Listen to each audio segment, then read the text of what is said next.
The United States Navy is at risk.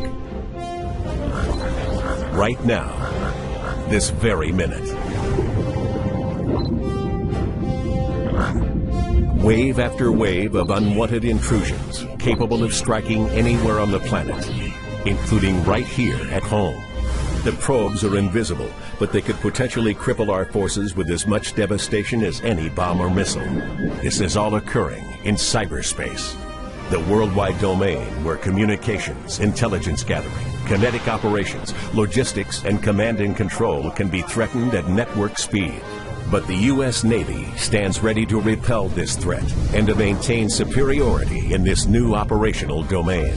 The cyber warriors of U.S. Fleet Cyber Command and U.S. 10th Fleet help operate and assure the security of Navy networks around the world, providing powerful cyber capabilities necessary for warfighting superiority across the full spectrum of military operations.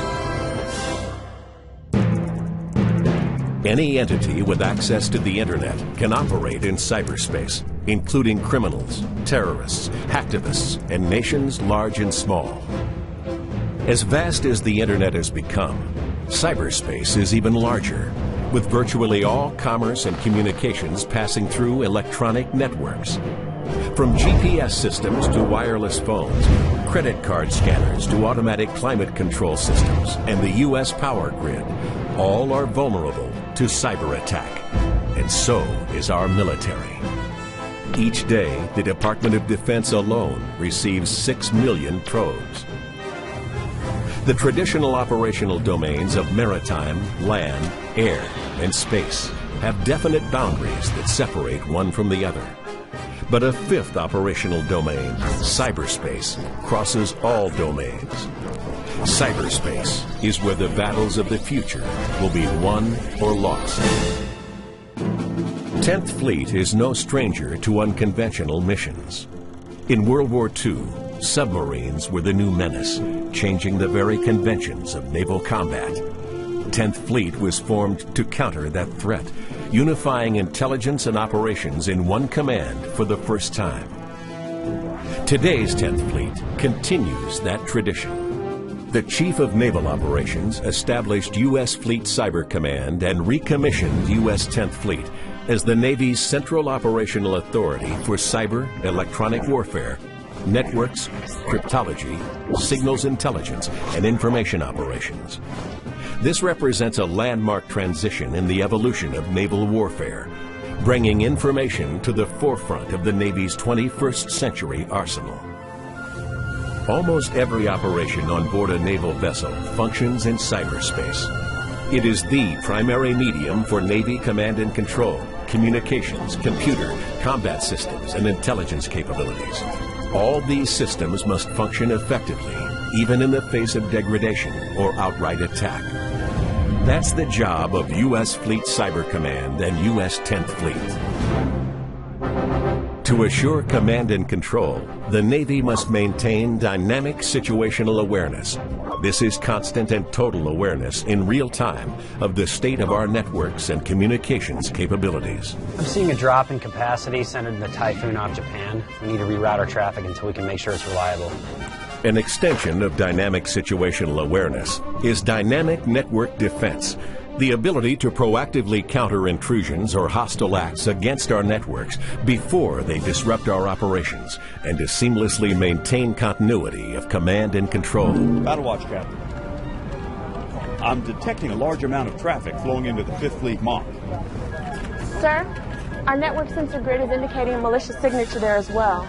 I believe they're probing our premise router and are getting ready to launch a denial of service attack. Block the incoming source IP address and have intel pass it to U.S. Cybercom J2. Yes, sir.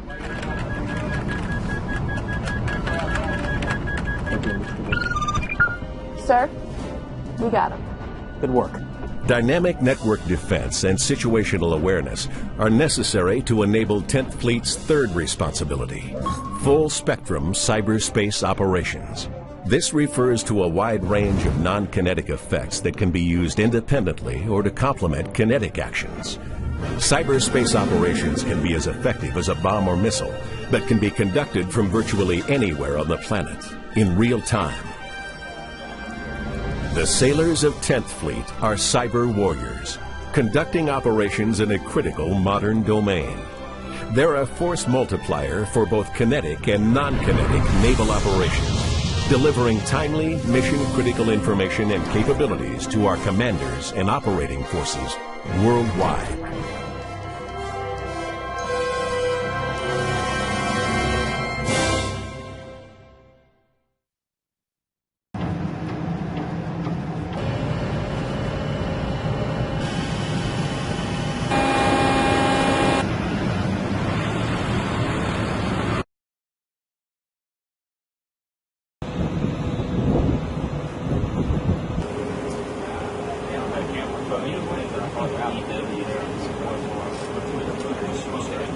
Service AO, look better.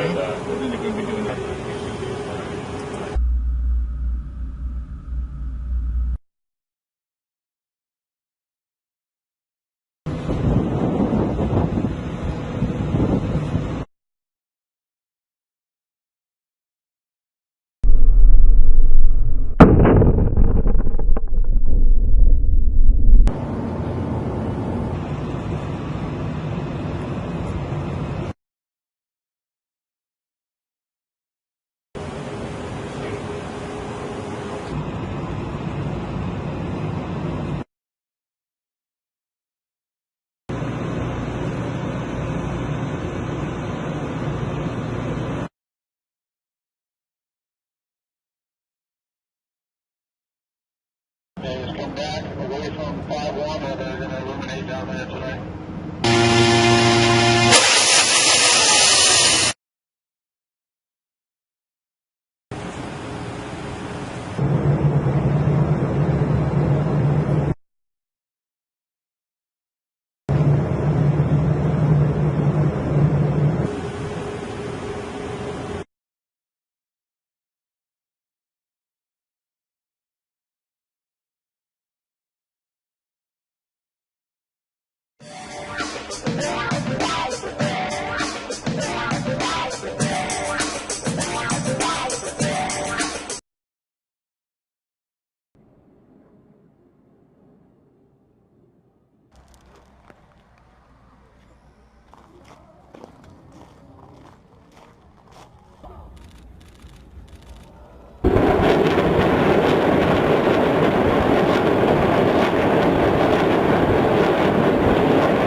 It is a warplane light years ahead in its design.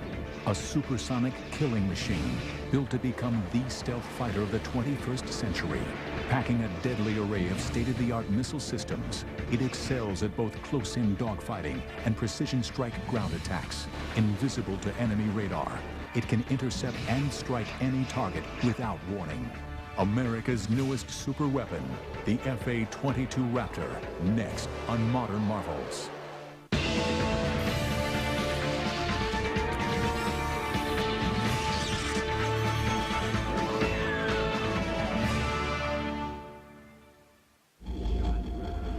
(1981). In his first press conference as President of the United States, Ronald Wilson Reagan offered a deal to the Soviet leader Leonid Brezhnev. If Soviet SS-20 missiles aimed at Western Europe were removed, America would not deploy its Pershing II cruise missiles to counter the threat. Throughout the 1960s and 70s, the Soviets developed different missiles to attack in different altitude bands. You couldn't fly under the missile threat. You couldn't fly over the missile threat. You had to deal with the missile threat.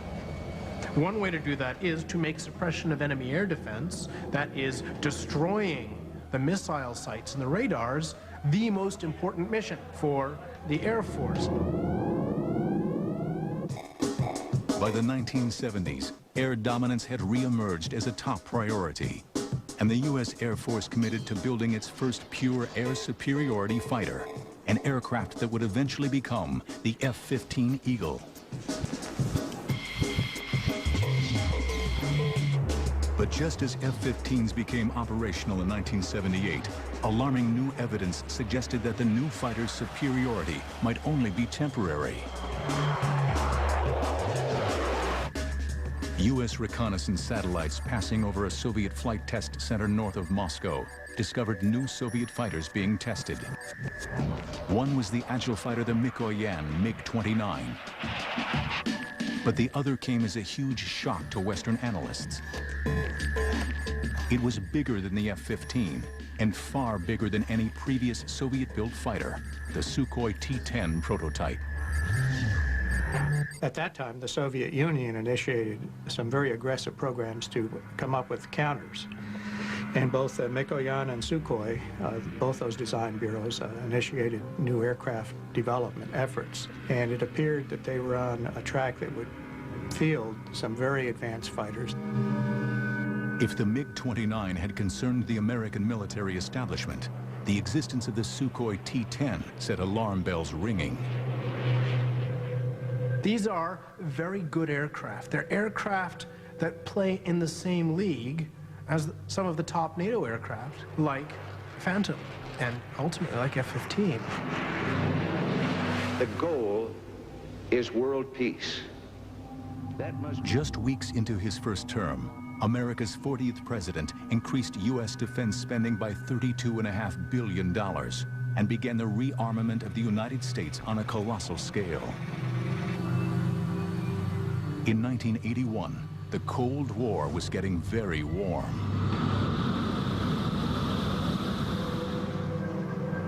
As Reagan and Brezhnev squared off, the U.S. Air Force concluded that it urgently needed a replacement for its F-15, an advanced tactical fighter, or ATF, that would have no equal. As American planners start to develop the concept of air-land battle to fight World War III, the U.S. Air Force starts to think about the kind of equipment it wants to have when it comes time to fight the war. At that time, in the secretive black world of advanced military aviation development, one technology had emerged at the forefront: stealth. During that period, the late 1970s, of course, in what we call the black world, in the world of secret programs, there was a great effort going on to come up with counters to these new Soviet weapon systems that could enable us to knock out their SAM system. And that, of course, led to the development of the F-117. Analysis of air-to-air combat in Vietnam, called the Red Baron Study, had kick-started the race for stealth. An operational analysis study showed that in Vietnam, that most aircraft were killed by other aircraft that they hadn't seen. So from this, you get the idea that if the aircraft isn't seen, it has a tremendous advantage. Air combat data from World War II and Korea reinforced this need for invisibility. So from this, in a process of operational analysis, the U.S. Air Force learns that what you really need to do is be invisible to the enemy. And that means that an aircraft is designed to be as near as possible invisible to an enemy fighter aircraft. Its geometry is designed to give it a very low profile, that is to make it very invisible to an oncoming fighter aircraft using high-frequency fighter aircraft radar. The principle of stealth technology is to literally make an airplane invisible to the enemy. An aircraft's shape must reflect incoming radio waves away from the enemy radar rather than towards it. To further obscure the warplane's visibility, an aircraft is then covered in materials that absorb radar signals. In turn, this reduces its visibility on a radar screen. Leading the way in stealth technology was Lockheed Martin's Skunk Works. In the late 1970s, stealth wasn't widely known outside of a few companies. The ability to integrate stealth technology, shaping for stealth, and the materials was really only well known in two companies. It was Lockheed and Northrop. In 1977, amid unprecedented security, Lockheed flew a prototype of the world's first stealth fighter. And by the 1980s, during Operation Just Cause, its F-117 helped to destroy General Noriega's regime in Panama.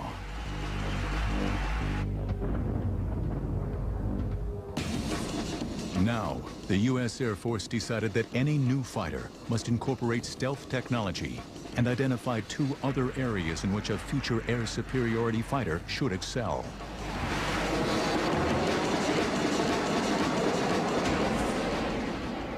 Well, at that stage of the game, it was clear that the Air Force wanted a stealthy fighter. It was also clear that they wanted an airplane that would supercruise, in other words, run supersonically without lighting off the afterburners. And they didn't want to sacrifice any of the classic fighter maneuverability. So they wanted a fighter that, besides all the new technology, would maneuver as well or better than the F-15. In October 1982, representatives from aircraft manufacturers met with the U.S. Air Force and began to identify the specific must-haves for the new fighter. It must be a supersonic cruise aircraft with a combat radius of 700 to 900 miles, with reduced observables if possible. The aircraft would have to be able to operate on a 2,000-foot runway and must be easier to maintain than an F-15. The challenge was issued. Now it was up to the finest aviation manufacturers in the world to respond. The Advanced Tactical Fighter program was about to begin, and the Raptor, America's fifth-generation fighter, was about to be hatched.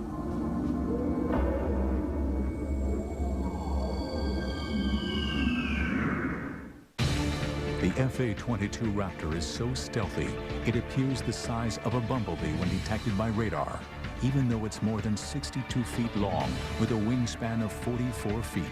Modern marvels will return in a moment. To me, game day is the most important day of the week.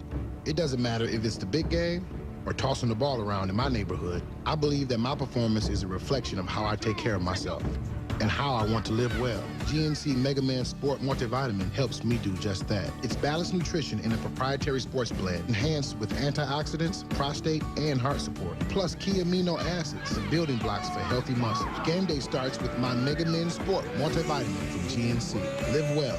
Okay, on the three-course menu, I'll have the green bean fries, the ribs, and the Oreo cake. Oh, no, wait, the bruschetta chicken parmesan, mahi-mahi. Maybe I should do the turkey burger. Friday's three-course menu is back with 210 possible combinations to build your perfect meal. Choose from 5 awesome appetizers, 14 amazing entrees, and 3 delicious desserts. Just $12.99. Only at Fridays. Which is why we use the turn signal. All right, who can tell Mr. Leffler why it's dangerous to go fast? The faster you go, the less control you have over your car. Very good, Mr. Edwards, which is why... Well, yeah, because last year at Charlotte, going about 175 off turn 4, Casey got real sideways and just T-boned me right in the door. If I'd have backed it down to, say, 150, 140, he'd have missed me completely. T-boned you. Well done. The NASCAR Busch Series on ESPN2. Season begins Saturday at Daytona. No one of our age has ever taken power, so we're too young to realize that certain things are impossible. I'm going to take on the slave trade. Do it. Throw their filthy ships out of the water. You have passion. That matters more. No matter how loud you shout, you will not drown out the voice of the people!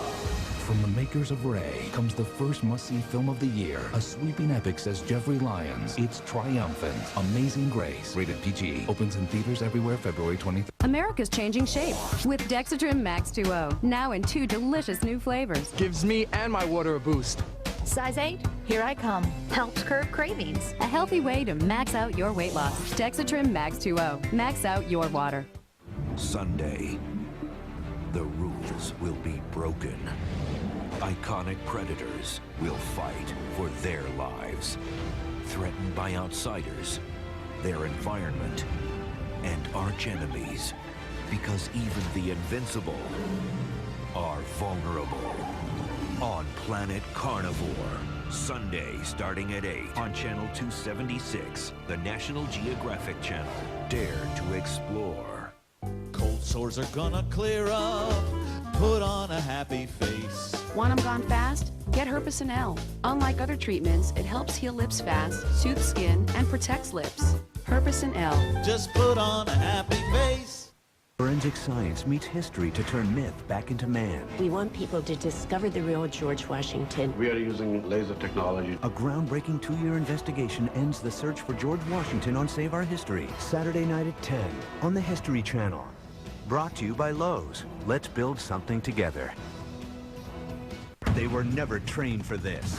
You don't get scared. You get scared afterwards. Their hardware wasn't built to take this kind of firepower. We could rough them up a little bit. It's going to take everything they've got. And that's when we knew that this is it. This is a fight to the finish. Death of the Japanese Navy on Dogfights. Next on the History Channel. We now return to Modern Marvels.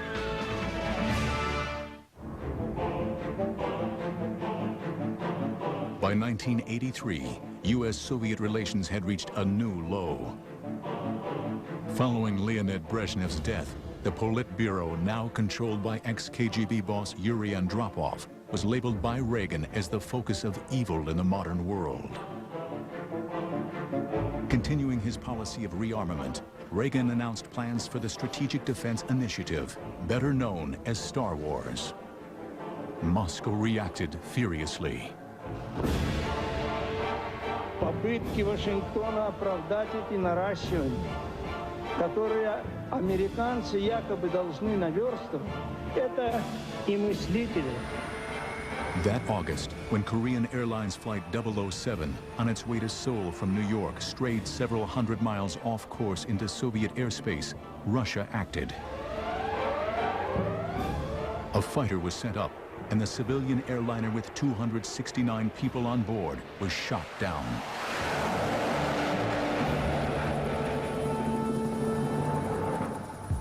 The shooting down of KAL-007 sent shockwaves around the world, straining international relations almost to a breaking point. What can we think of a regime that so broadly trumpets its vision of peace and global disarmament, and yet so callously and quickly commits a terrorist act to sacrifice the lives of innocent human beings?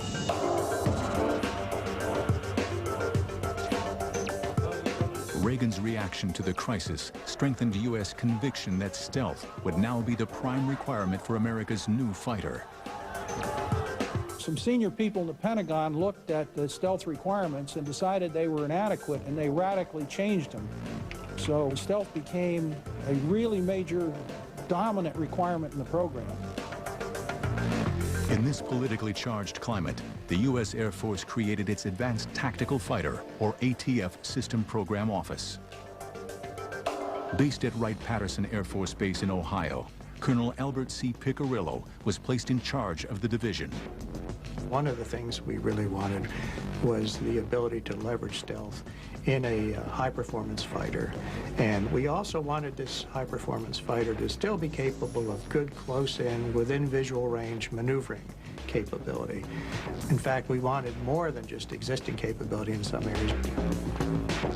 Manufacturers were invited to submit concepts for an aircraft with an operational radius of 800 miles, enough to allow it to operate over the entire central region of Europe from bases in central England. It should have low observable characteristics and be able to cruise at Mach 1.5 for an astonishing 600 miles. We weren't building an airplane for the 1990s, although that was what we were trying to do. We were really building a fighter for the 21st century that could take on all of the advanced threats that the Soviet Union was likely to throw at us. All of the teams had their work cut out for them, but on top of this, the military added another complicating factor. At the end of the concept demonstration phase, the decision was made by the Air Force to launch a demonstration validation phase of the program that would involve building 2 flight demonstrators, YF-type airplanes, that would then be evaluated. They didn't have to have full armament, they didn't have to have avionics, they didn't have to have stealth coatings, but essentially they were going to go out and show us what you can do. But building prototype aircraft was expensive, and no one manufacturer could afford it on their own. They all know that they must invest so much money in developing that if they don't get the contract, they're going to be so out of pocket, it's going to hurt the company badly. Each manufacturer would submit a design for the demonstration valuation, or DEM-VAL competition, but agreed that the winning company would be the prime contractor and its partners subcontracted to produce major components. Everybody's investment will be at least partly repaid because everybody gets a piece of the action. 7 designs for the Air Force competition were submitted for final evaluation. All of the 7 contractors came in with designs that were very feasible, and that could have been built. The question was, which were the best, and then how did we determine that they really were good enough?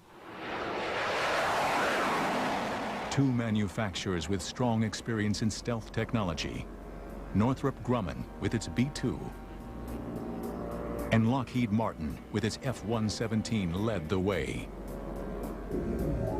Northrop's Advanced Tactical Fighter, or ATF design, was for an alien-looking aircraft with diamond platform wings and huge V-tails.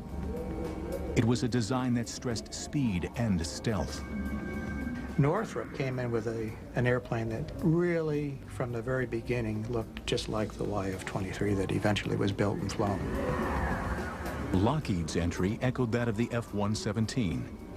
Its vectored thrust, arrowhead shape, trapezoidal wings, and 4 tails ensured that the aircraft would be maneuverable.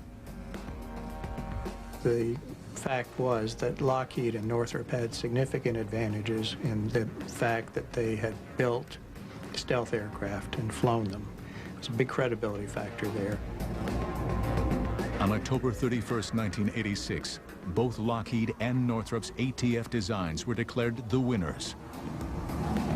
Under the terms of the DEM-VAL competition, each team would build 2 aircraft. At the end of the process, one of 2 designs would become America's new advanced tactical fighter.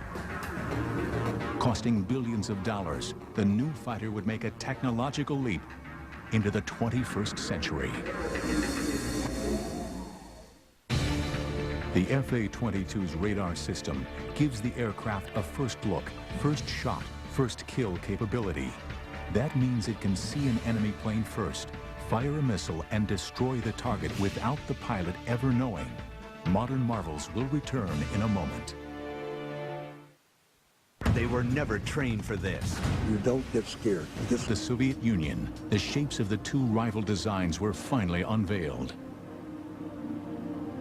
And now, ladies and gentlemen, I proudly present to you the YF-22A, prototype for U.S. air superiority in the 21st century.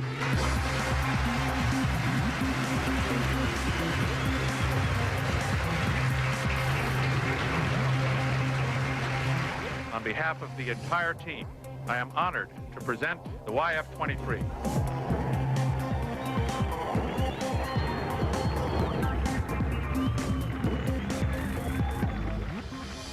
Northrop's version, called the YF-23, closely resembled its original design. Well, it was a most unusual looking aircraft, very futuristic. It had twin V-tails as opposed to what we call a cruciform, twin verticals and twin horizontals. It had a large trapezoidal wing, and it had a very slender shape when looked at from the edge-on view.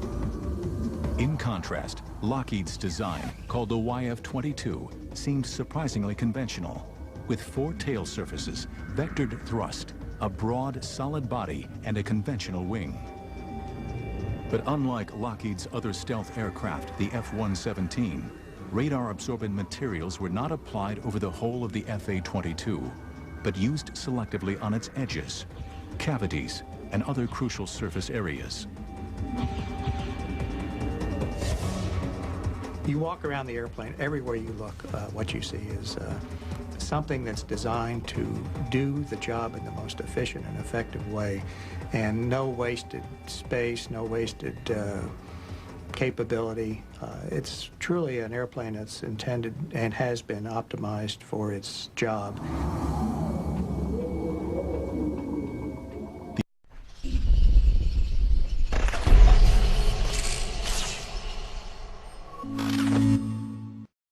The F-22 carries its weapons internally. 4 weapons bays are hidden in the central mid-body section. 6 missiles can be carried in the ventral bays, which are covered with bifold doors. The side bays will each hold 1 Sidewinder missile carried on a trapeze launcher. The mid-body section also houses the fighter's landing gear and complex inlet ducts.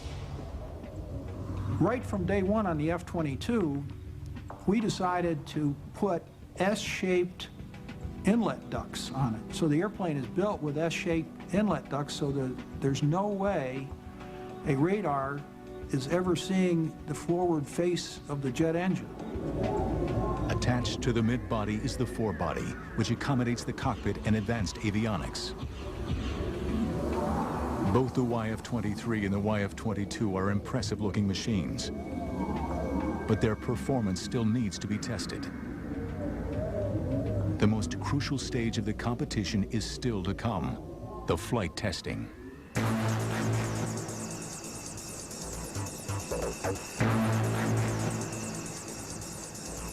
Northrop was first in the air. In August 1990, the YF-23, flown by Paul Metz, went airborne.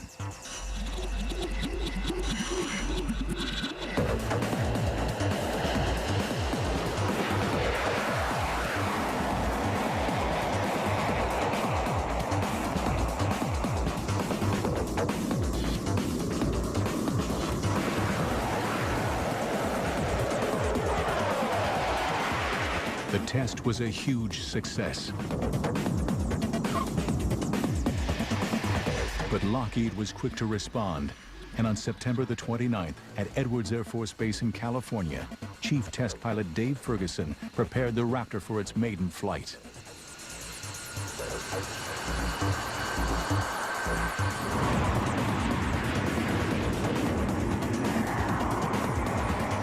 And I felt the only thing in this airplane that's ever flown before was me. And I think in the back of my mind I was saying, please fly, when I pulled the nose up, and it just lifted off.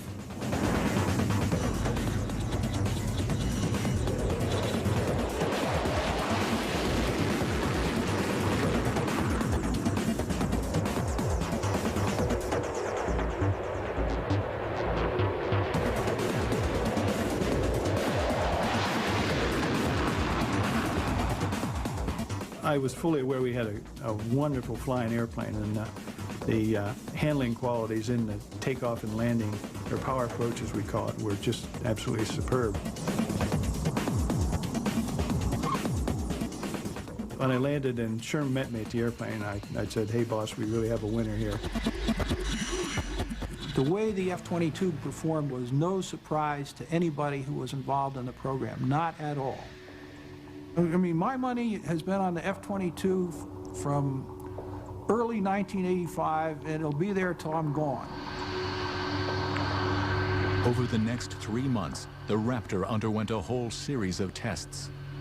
The Air Force required both teams to give them performance projections, and then they were going to actually compare that with what the airplanes actually did in flight, subsonic, supersonic, at different altitudes, and so forth.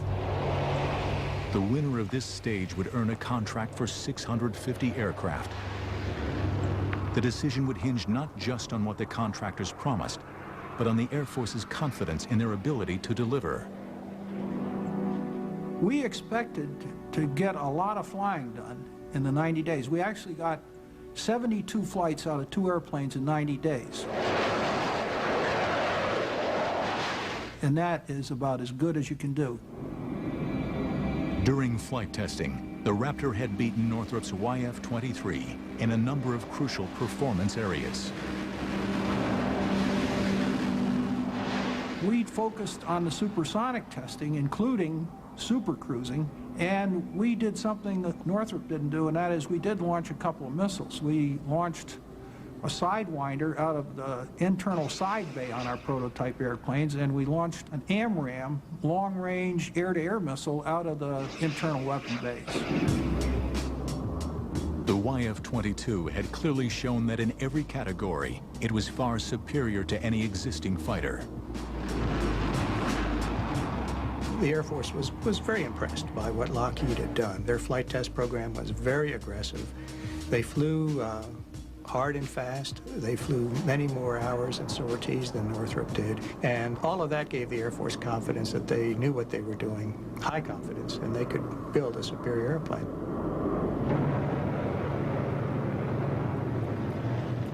But it would be events in 1991 that would carve out the Raptor's future.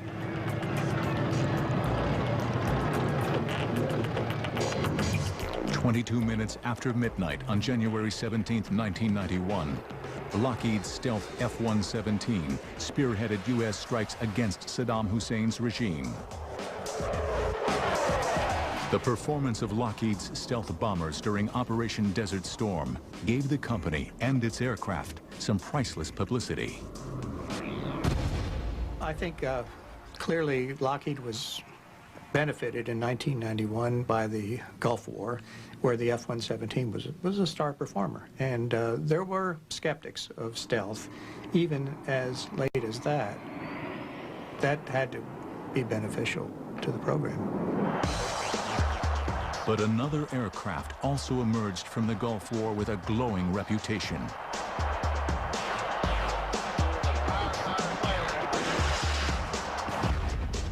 The F-15, the aircraft destined to be replaced by the ATF, emphatically confirmed its status as the foremost air superiority fighter in the world. Now, it appeared that the need for an advanced stealthy fighter, the F-22, might be totally unfounded. See, it's not like the F-15 wasn't any good. It's a good aircraft. It's still a good aircraft. It will be a good aircraft for years to come. You could even just tool up the factory and keep building new F-15s. Why not? Hey, I'm gonna bring him up now. But not everyone agrees. The big weakness in their argument is they are making a statement about world conditions today and what the threats are today. The real issue is what capability you want for 2025 or 2030. The people who say you don't need this, they think the world is not going to change in the next 20 years. And that is a hell of an assertion. By April 1991, bogged down by the F-15 debate, the U.S. Air Force prepared to announce the winner of the Advanced Tactical Fighter contract. But would the Raptor emerge from the controversy unscathed?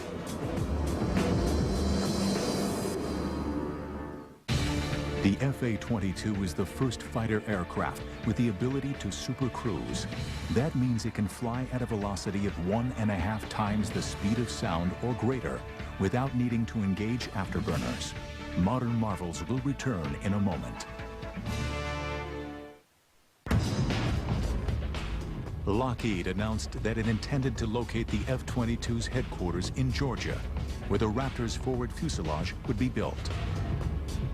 General Dynamics would build the F-22's mid-body section in Fort Worth, Texas, and Boeing would manufacture the wings and tail in Seattle, Washington.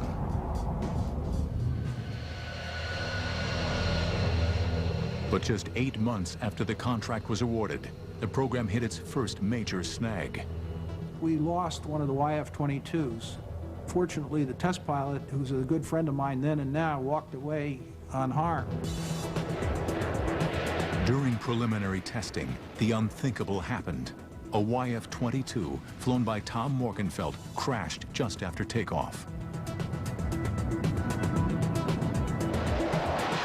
As this unique footage shows, the aircraft's thrust vectoring system forces it to belly land on the runway.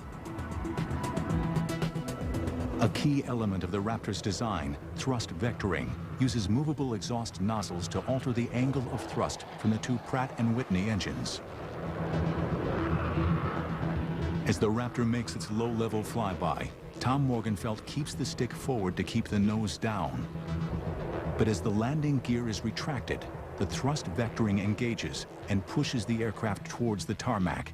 As the pilot struggles to correct this change in direction, the Raptor seesaws.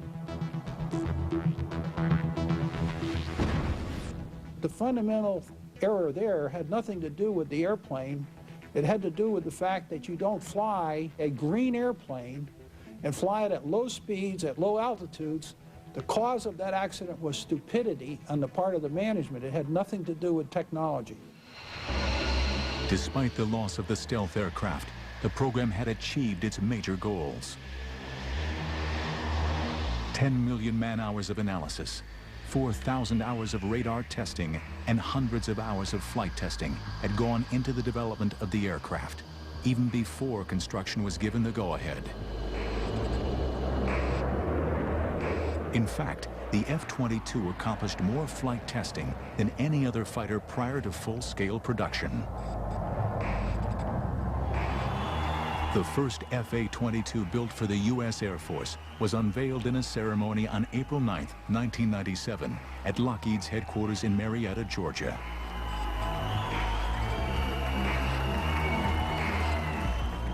Now Air Force pilots would get the opportunity to check out the new aircraft for themselves. I would call the Raptor the Miss America of all aircraft. It's got the talent, it's got the bikini contest won, it's beautiful, it's got all the capabilities. It really wins the show in every aspect. The airplane is eye-watering. It does everything the pilot asks of it, and it is very good at what it does. First flown by the Air Force in 1997, pilots at Edwards Air Force Base have exceeded 2,000 flight test hours in more than 900 missions.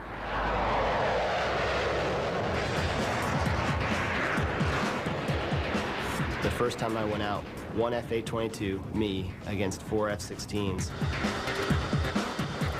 And they told me what they were going to do. They were going to do everything possible to defeat my systems. And I watched exactly what they did the entire time and shot them off. It was almost too easy, and I was almost laughing in the cockpit. A key breakthrough in the Raptor's design, its advanced cockpit and integrated avionics systems. But I think really where the Raptor gets its amazing capability is the fusion of all of the different sensors on the aircraft. You have a tactical scope that combines the information of all the other sensors on the aircraft into one display for the pilot. So as a pilot, you don't have to sort through the radar or another sensor to see what's going on around you. Information is power, and the way this airplane displays information to you, it gives you knowledge of the battle space. It's all about seeing what's out there in front of you and being able to make decisions about what to engage, when to engage, and how to engage it. I'd say integrated avionics does two things for me. Number one, it makes me a lot safer. It gives me less chance to crash my jet. It also makes every pilot who flies this aircraft more deadly. Instead of having to do 6 or 8 steps to achieve a kill, you really only have to do one. The Raptor carries a formidable array of ordnance. All of the Raptor's weapons are housed inside the aircraft. 2 bays at the bottom of the plane use a pneumatic-style hydraulic launcher that literally punch the missiles or JDAMs out of the aircraft with a force of 40 Gs. And 2 side bays house air-to-air missiles. Here, a trapeze launcher moves the missile outside the airframe very rapidly, a fraction of a second before the missile is fired. And to complement the Raptor's armament of 8 missiles, the fighter also has a gun. At one point in the evolution of the Advanced Tactical Fighter program, the U.S. Air Force had raised the question of eliminating the gun to save weight. I think that the designers of the F-A-22 realized mistakes of the past, like the F-4 initially being designed without a gun, and realized that you should never say never about a threat that you're going to face or a situation you're going to find yourself in. And so the Raptor has designed itself a gun. Will anybody get close enough for us to use the gun? Well, hopefully not, probably not. By the late 90s, pilots in the Raptor program were convinced that their aircraft was made of the right stuff and would easily be able to outperform and destroy any other fighter in existence. It is the sum of the parts that makes the F-A-22 so capable. Probably most important in my eyes is the stealth. Having an aircraft that nobody can see is just a tremendous, tremendous advantage. The speed, the maneuverability, the precision, all those factors are incredible also. So when you put everything together, the Raptor is just incredible. But this belief was exclusively based on controlled flight and missile firing exercises. What the Raptor's pilots really needed was combat experience, and they were about to get it. America's untested 5th-generation stealth fighter was about to go head-to-head with a combat-seasoned air superiority fighter, the F-15 Eagle.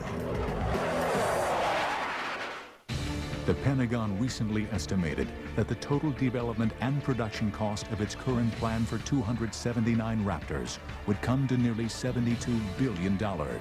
Modern Marvels will return in a moment. Final 2, Modern Marvels. Before the F-A-22 Raptor enters operational service with the U.S. Air Force in the fall of 2005, it will have completed thousands of hours of vigorous combat testing. But since Desert Storm, critics of the F-22 program claim that the F-15 Eagle, destined to be replaced by the Raptor, already has the attributes necessary to remain the world's preeminent air superiority fighter well into the new millennium.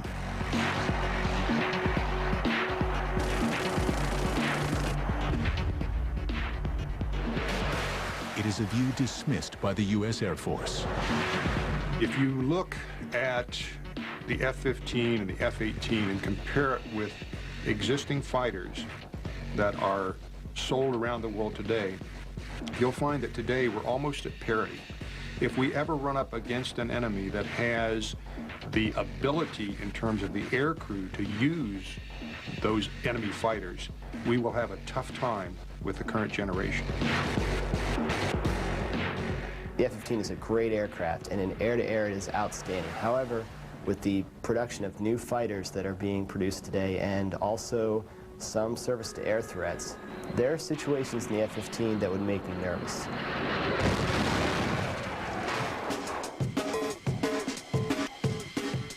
In March 2003, supporters of the F-15 got the opportunity to see whether or not the Eagle was still the best fighter in the sky.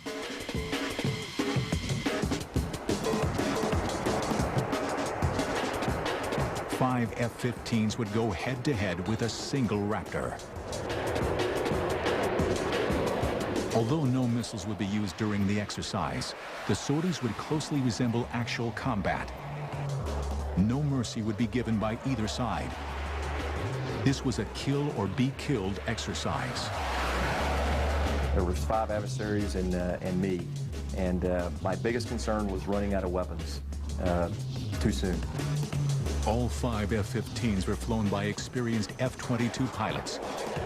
One by one, the Raptor brought them down. I could never see them. I never knew that they were there, and I died. You got someone locked? Point. Roll up. I could hear him on the radio calling his simulated missile shots, Fox 2, and knowing that this was getting really unnerving, because I could also tell his range was closing rapidly on me. There, 17,000, splash, splash. I don't think anybody ever saw me the entire time that while we were out in the airspace. Bandit, bandit.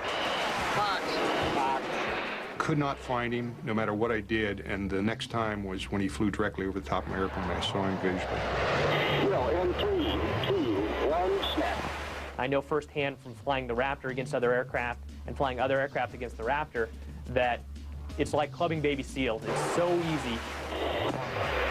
The first indication you have that an F/A-22 is out in your area of responsibility is when you are in your parachute heading down towards Earth and your jet is falling a little bit faster than you are. In combat testing with F-15s, the F/A-22 Raptor had emphatically proven its doubters wrong. There have been times when the Raptor has gone up 2 versus 8 against F-15s, and it ends up being boring for the adversaries because no matter what they do, they die. Having flown the F-15 and now having flown the Raptor and seen combat, I would not want to be on the receiving end of what the F/A-22 is capable of. We will take on anything, any combination of the latest aircraft that we can throw at ourselves, and we usually win. To date, 27 F/A-22 Raptors have been delivered to the U.S. Air Force and are in limited operation at Edwards, Nellis, and Tyndall Air Force bases. Many more will follow. The Air Force has agreed to a final production run of almost 300 aircraft. I think 300 F/A-22s will tip the scales of any conflict in our favor. I think that any country who sees 300 F/A-22s flying towards it has got to get a little nervous. Lockheed expects a full production rate of 60 aircraft a year. And with components and parts coming from 46 states, the F/A-22 is truly a national effort.